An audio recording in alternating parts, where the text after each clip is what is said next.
안녕하세요. 햇살입니다. 신과 나눈 이야기라는 책을 가지고 여러분들과 함께 하려 합니다. 나는 너희가 원하는 걸 원한다. 지은이 닐 도널드 윌스입니다. 5번 이혼하고 매달 양육비를 보조해야 하는 9명의 자녀를 둔 전직 지역 라디오 방송 토크쇼 진행자인 닐 도널드 윌스는 그리 평탄치 않고 행복하지도 못한 인생 경력의 소유자입니다. 건강도 안 좋은 데다가 직장에서 해고까지 당한 윌씨는 49살의 어느 날 밤 잠에서 깨어나 자신의 인생을 그토록 엉망진창으로 만든 신에게 항의하는 편지를 쓰기 시작했습니다. 그런데 놀랍게도 윌씨는 신에게서 자신의 질문에 대한 답을 받습니다. 그것도 말이 아닌 글로. 윌씨는 신의 말을 받아 적고 있었던 것입니다. 매일 새벽 4시 30분경에 시작된 윌슨과 신의 이 대화는 1992년부터 만 3년 동안 계속되었습니다. 하지만 윌슨은 어떻게 신이 정말로 자신에게 이야기하고 있다는 사실을 알 수 있었을까? 또는 이 책의 신의 이름을 빙자한 고의적인 사기가 아닐까? 아마도 누구라도 이런 의문을 품을 수 있을 것이다. 윌씨는 이에 대해 이 책에 내게 지금껏 생각해오고 알고 있던 것들 훨씬 뛰어넘는 개념과 사실들이 들어있다라고 말한다. 또 윌씨는 더 중요한 문제는 사람들이 이 책에서 이야기하는 대로 살 때 세상이 더 살기 좋은 곳이 될 것이냐 이면 결국 책의 내용의 진실을 밝혀줄 것이라고 장담한다. 처음에는 지방의 한 소규모의 출판사에서 발견된 이 책은 실제로 독자들의 입에서 입으로 전해진 소문만으로 말하자면 순전히 책의 내용으로 무려 100만 부가 넘게 판매된 실적을 올렸다. 그 후 미국의 유명 출판사인 푸드남에서 하드커버본으로 발간되자마자 베스트셀러가 되었다.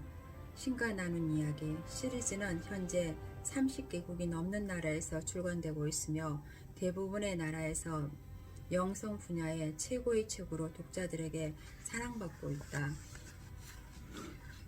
제1장 1992년 봄 내가 기억하기로는 부활절 무렵이었던 것 같다. 내 인생에 아주 기이한 일이 일어났다. 신이 여러분과 이야기 시작한 것이다. 나를 통해서 사연을 설명하자면 이렇다. 그 무렵 나는 가정생활 면에서도 직업상으로도 그리고 정서 면에서도 몹시 불행했다. 내 인생은 모든 면에서 실패한 것처럼 느껴졌다.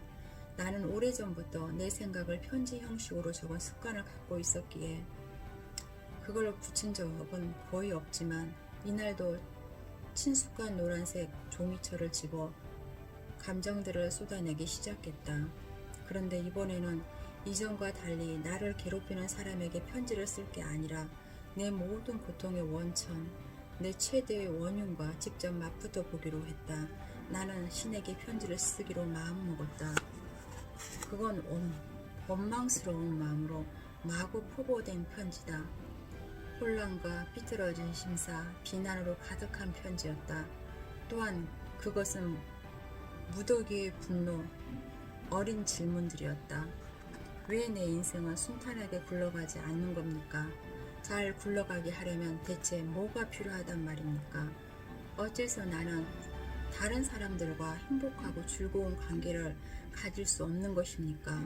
필요한 만큼의 돈을 만져보는 일 같은 건 내 평생에 한 번도 없는 거란 말입니까? 그리고 마지막이자 가장 힘주어 한 질문은 대체 내가 무슨 짓을 했기에 늘 이렇게 고통스러운 삶을 살아가야 한단 말입니까? 그런데 내가 누구도 대답해 줄 수 없는 쓴 이 마지막 질문을 휘갈리고 나서 펜을 내던질 때에 놀랍게도 보이지 않았던 어떤 힘에 단단히 붙잡히기도 한 것처럼 내 손은 종이 위에 그대로 놓여 있었다. 그러더니 갑자기 펜이 저절로 움직이기 시작했다. 뭔가 더 써야겠다는 생각이 전혀 없었는데도 어떤 생각이 저절로 흘러나오고 있었다. 그래서 나의 흐름을 따르기로 했다.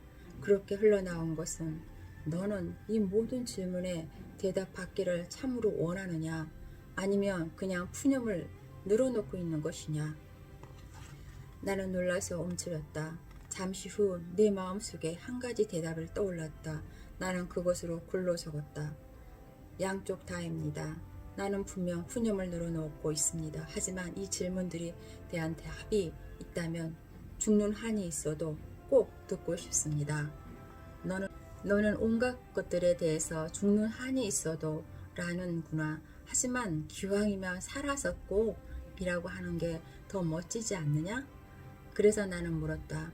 그게 무슨 뜻인가라고. 미처 깨닫기도 전에 나는 이야기를 시작하고 있었던 것이다. 게다가 나는 글을 쓰는 게 아니라 받아쓰기를 하고 있었다. 그 받아쓰기를 3년간 계속했는데 나는 그것이 어디로 가고 있는지 그 당시에는 전혀 알지 못했다. 내가 종이에 적고 있던 질문에 대한 대답들은 질문을 완전히 다 적고 나서 나 자신의 생각들을 떨쳐버리기 전에는 절대 내 머릿속에 떠오르지 않았다. 내가 받아 적은 속도보다 훨씬 더 빨리 대답이 나오는 바람에 그걸 쫓아가려고 마구 휘갈려 쓰고 있는 나 자신을 발견하는 일도 자주 있었다. 혼란스러워지거나 그 말들이 어딘가 다른 데서 오는 것 같은 느낌을 놓칠 때면 나는 펜을 놓고 대화에서 벗어나다가 다시 영감, 이런 표현을 써서 미안하지만 그 상태에 가장 잘 들어맞는 말을 이것뿐이다. 느꼈을 때 비로소 노란 종이철 앞으로 돌아가 받아쓰기를 시작했다. 지금 이 글을 쓰는 동안에도 이런 대화는 계속되고 있다. 나는 처음에 그걸 믿지 않았고 그 다음에 나 자신에게 퍽 의미 있는 대화라고 생각했다. 하지만 이제 와서 그것이 나만을 위한 게 아님을 깨닫게 되었다. 그것은 이 책을 만나는 여러분 모두 위의 메시지이다. 내 의문은 곧 여러분의 의문이기도 하니까 여기서 참으로 중요한 건 네 이야기가 아니라 여러분의 이야기이므로 나는 가능한 빨리 여러분이 이 대화에 뛰어들었으면 한다. 여러분을 여기로 데려온 건 바로 여러분의 인생 체험이다. 이 책에 나오는 모든 내용은 여러분 저마다의 체험과 긴밀하게 맞물려 있다. 그렇지 않다면 여러분은 지금 이 대화에 참여하지도 않았으리라. 자, 이제 내가 아주 오랫동안 궁금하게 여겼던 한 가지의 의문, 즉 신은 누구에게 어떻게 이야기하는가라는 의문에서 시작하여 신과의 대화 속으로 들어가 보기로 하자. 내가 질문을 던졌을 때 받은 대답은 이러했다. 나는 모두에게 말하고 언제나 말한다. 나는 모두에게 말하고 언제나 말한다. 문제는 내가 누구한테 말하는가가 아니라 누가 내 말을 귀담아 듣는가다. 의아해지는 나는 그 문제를 더 자세히 이야기해달라고 부탁했다. 그러자 신은 이렇게 말했다. 먼저 말한다를 교류한다로 바꿔보자. 뒤에 것이 훨씬 낫고 훨씬 충실하며 더 정확한 말이다. 우리가 서로에게, 즉 내가 너희에게, 너희가 내게 이야기하려 할 때 우리는 곧 바로 말하는 한계에 갇히고 만다. 이때 나는 말만으로 교류하지 않는다. 사실 내가 말로 교류하는 일은 거의 없다. 내가 가장 자주 쓰는 교류 형태의 형식은 느낌이다. 느낌은 영혼의 선언이다. 만일 내가 어떤 것을 놓고 무엇이 자신에게 참인지 알고자 한다면 내가 그것을 어떻게 느끼는지 살펴보라. 느낌이라는 건 알아차리기 어려울 때가 많다. 받아들이기가 훨씬 더 어려운 경우도 자주 있고, 그러나 내가 가장 내밀한 느낌 속에 감춰진 것이야말로 내 가장 고귀한 진실이다. 비결은 그런 느낌들에 다가가는 것이다. 어떻게 하는지 보여주겠다. 물론 내가 원한다면 말이다. 나는 신에게 원한다고 말했다. 하지만 그 자리에서 당장 원했던 것은 내 첫 번째 질문에 대한 좀 더 완벽하고 충실한 대답이었다. 그러자 신은 이렇게 말했다. 나는 생각으로도 교류한다. 생각과 느낌은 동시에 일어날 수도 있지만 같은 것은 아니다. 생각으로 교류할 때 나는 영상을 자주 사용한다. 그때의 교류 도구란 면에서 생각은 단순한 말보다 효과가 크다. 느낌과 생각 외에 나는 체험이라는 전달 수단을 사용하기도 한다. 체험은 참으로 위대한 전달자다. 그리고 마지막으로 느낌도 생각도 체험도 모조리 실패할 때 나는 말을 쓴다. 사실 말은 가장 비효율적인 전달자다. 말은 너무나 빈번하게 잘못된 해석이나 오해를 낳곤 한다. 왜 그렇다고 생각하는가? 말은 본질이 그렇기 때문이다. 말은 그저 입 밖에 내는 소리에 지나지 않는다. 느낌과 생각과 체험은 드러내는 소리, 말은 상징이자 기호고 표지란. 말은 진리가 아니다. 말은 실체가 아니다. 너희가 뭔가 이해하고자 할 때 말의 도움을 받을 수 있다. 하지만 너희에게 알문 주는 것은 체험이다. 물론 너희가 체험할 수 없는 것들도 있다. 그래서 나는 너희에게 알물 다른 도구들도 주었다. 느낌과 생각이라는 도구를. 그런데 여기서 최고의 역설은 너희가 신의 말은 그토록 중요하게 여기면서도 체험은 아주 하찮게 여긴다는 점이다. 사실 너희는 체험을 너무나 하찮게 여기고 있어서 체험한 신이 말로 들은 신과 다를 때 아무 생각이 없이 체험을 버리고 말을 간직한다. 마땅히 그 반대가 되어야 하는데도 말이다. 너희가 어떤 것을 체험하고 느끼는 것은 그것은 사실로 알고 직관으로 안다는 것을 뜻한다. 반면에 말이란 너희가 아는 것을 상징으로 나타내고자 할 뿐이어서 흔히 너희의 알면 어지럽힌다. 자, 이런 것들이 내 교류 도구들이다. 하지만 이것들이 그 자체로 교류 방법은 아니다. 모든 느낌과 모든 생각과 모든 체험과 모든 말이 다 나한테서 나오는 건 아니기에 이제까지 많은 사람들이 내 이름을 빌려 많은 말을 해왔고 많은 생각과 많은 느낌이 내가 직접 창조하지 않은 근거들이 뒷받침을 받아왔으며 많은 체험이 그런 근거들에서 비롯되었다. 이런 도전은 통찰력으로 해결해야 하는 문제다. 신에게서 나온 메시지와 다른 출처에서 나오는 자료의 차이는 알기란 쉽지 않다. 그럴 문제가 간단히 풀린다. 너희의 가장 고귀한 생각, 가장 명확한 말, 가장 강렬한 느낌, 항상 내 것이다. 그보다 덜한 모든 건 다른 출처에서 온 것이다. 초심조차도 가장 고귀하고 가장 명확하고 가장 강렬한 것을 확인하기란 결코 어렵지 않을 것이니 이제 구별하기 쉬운 일이 된다. 그러나 나는 너희에게 다음과 같은 지침들도 주려 한다.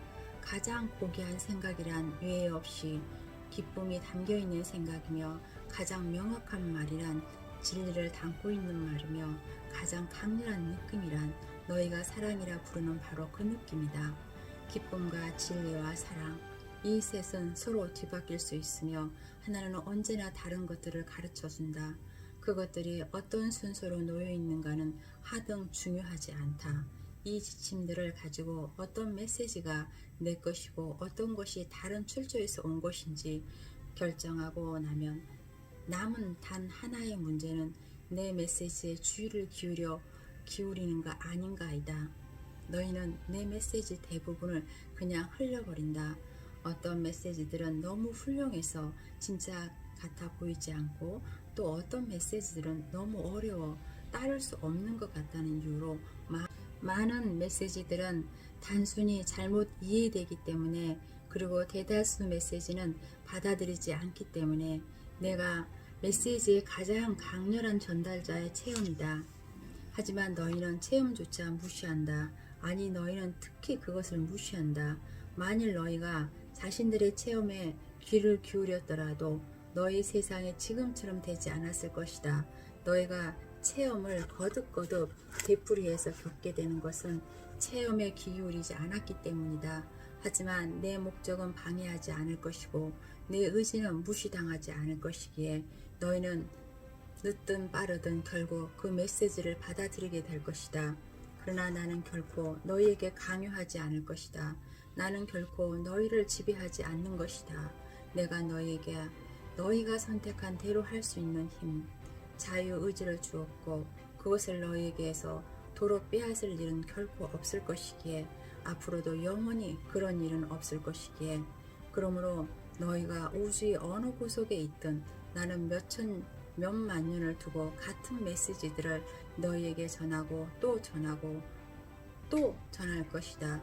너희가 내 메시지들을 받아들일 때까지 그것들을 가까이 두고 너희 자신의 것이라 말할 때까지 나는 끝없이 보낼 것이다.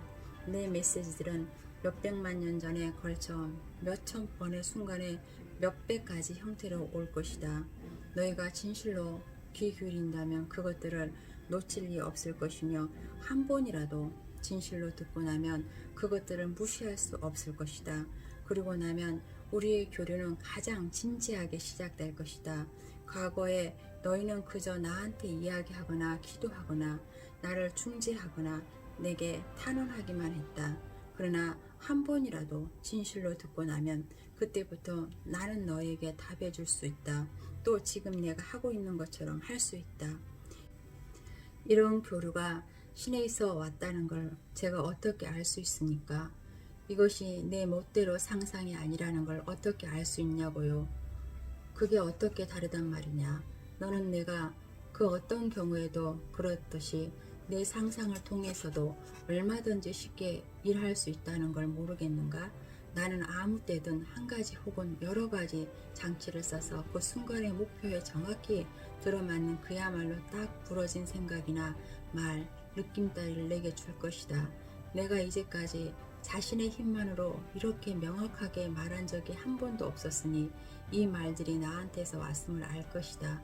예전에 이미 내가 이 질문들에 이렇게 분명하게 답할 수 있었다면 아마 너는 이것들을 묻지도 않았으리라. 신은 누구와 교류합니까? 특별한 사람들이 있습니까? 또 그렇게 하는 특별한 시기가 있는 것입니까? 모든 사람이 다 특별하고 모든 순간이 다 소중하다. 다른 사람보다 더 특별한 사람, 다른 때보다 더 특별할 때가 같은 건 없다. 많은 사람들의 신은 특별한 방법으로 특별한 사람들과만 교류한다고 믿는 쪽은 선택한다. 이런 선택으로 많은 사람들이 내 메시지를 들어야 하는 책임에서 벗어나고 내 메시지를 훨씬 덜 받아들이며 다른 누군가의 말을 전부라고 여긴다. 너희는 내게 귀 기울일 필요가 없게 된다. 이미 다른 사람들이 나한테서 온갖 주제들에 관해 듣고 있는 것으로 판단했으니 말이다. 그래서 너희는 그들에게 귀 기울여 들어달라고 한다. 다른 사람들이 내 말이라고 전하는 것에만 귀 기울이면 되므로 너희는 전혀 생각할 필요가 없다. 많은 사람들이 개인 차원에서 내 메시지를 외면하는 가장 큰 이유가 바로 이것이다. 만일 너희가 직접 내 메시지를 받고 있음을 인정한다면 당연히 그것을 해석할 책임은 너희에게 있다.